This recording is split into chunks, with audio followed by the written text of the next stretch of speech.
Back into the house, you grab your Glock, you run to the soccer game. What sorts of things have you been hearing from the community about this? They think it's extreme? Yes. Okay. They don't think you would need it at a soccer game. And why do you think you need it at a soccer game? Because I'd rather have it and not need it than need it and not have it. I have to ask you, Matt, what sort of things are you hearing legally? I mean, she has a legal right to carry this, but in a community where they see, parents and kids are having fun at a soccer game, they look over and they see Melanie with a gun on her hip. Is it a little disconcerting for other families? What sorts of legal ramifications is she facing? Well, I think it's important to note that this is not necessarily a right to carry case or a Second Amendment case. It's absolutely clear nationally, especially in Pennsylvania, that Melanie has a right to do what she did.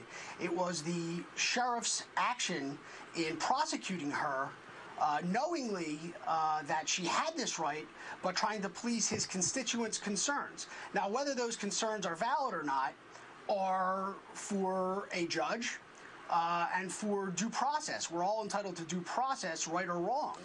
But what the sheriff did was act unilaterally, took away her due process and took away her right to carry.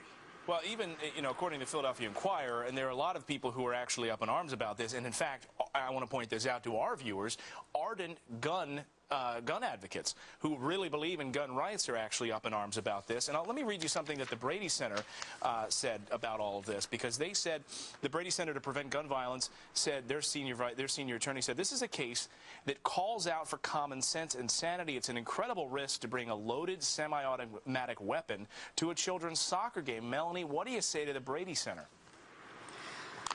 The Brady Center is anti-gun, period. I think it's important to note that, as Melanie said, where that source is coming from. The Brady Center is ardently anti-gun. My client had worn that gun to soccer games for a year prior without incident. So in that year, there were no problems. It just happened to be that one day where one person who has since regretted his concern, who voiced that concern to the chief law enforcement officer in that community, which is the sheriff. And the sheriff, instead of bringing this to a hearing, took away her gun to please that one constituent. And in fact, the judge who gave my client back her right has told the sheriff that she has that right, and the sheriff has continued to say he would do it again. Melanie, I'm going to give you the final word here. Do you think that it's appropriate? Should all Americans be armed at all times? Do you think that would cut down on the level of violence in this country? If they are able to lawfully own a firearm, the Second Amendment is pretty clear. The right to keep and bear arms shall not be infringed upon. Melanie Hain and Matt Weisberg, we appreciate you joining us this morning. Thank you, and have a happy holidays. Thank you for having us. Thank you. All right, so we want to talk to our viewers about this and get some reaction, because obviously this community, and look, I'm from this area of the country. This is Pennsylvania Dutch country.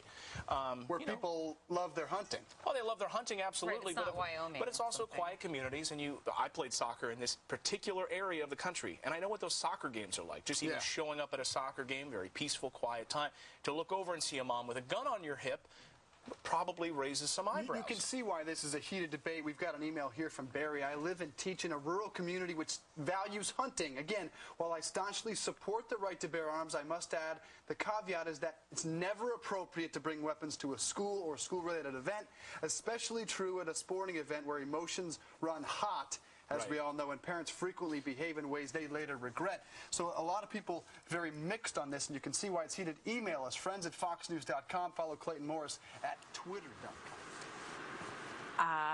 Because I'd rather have it and not need it than need it and not have it.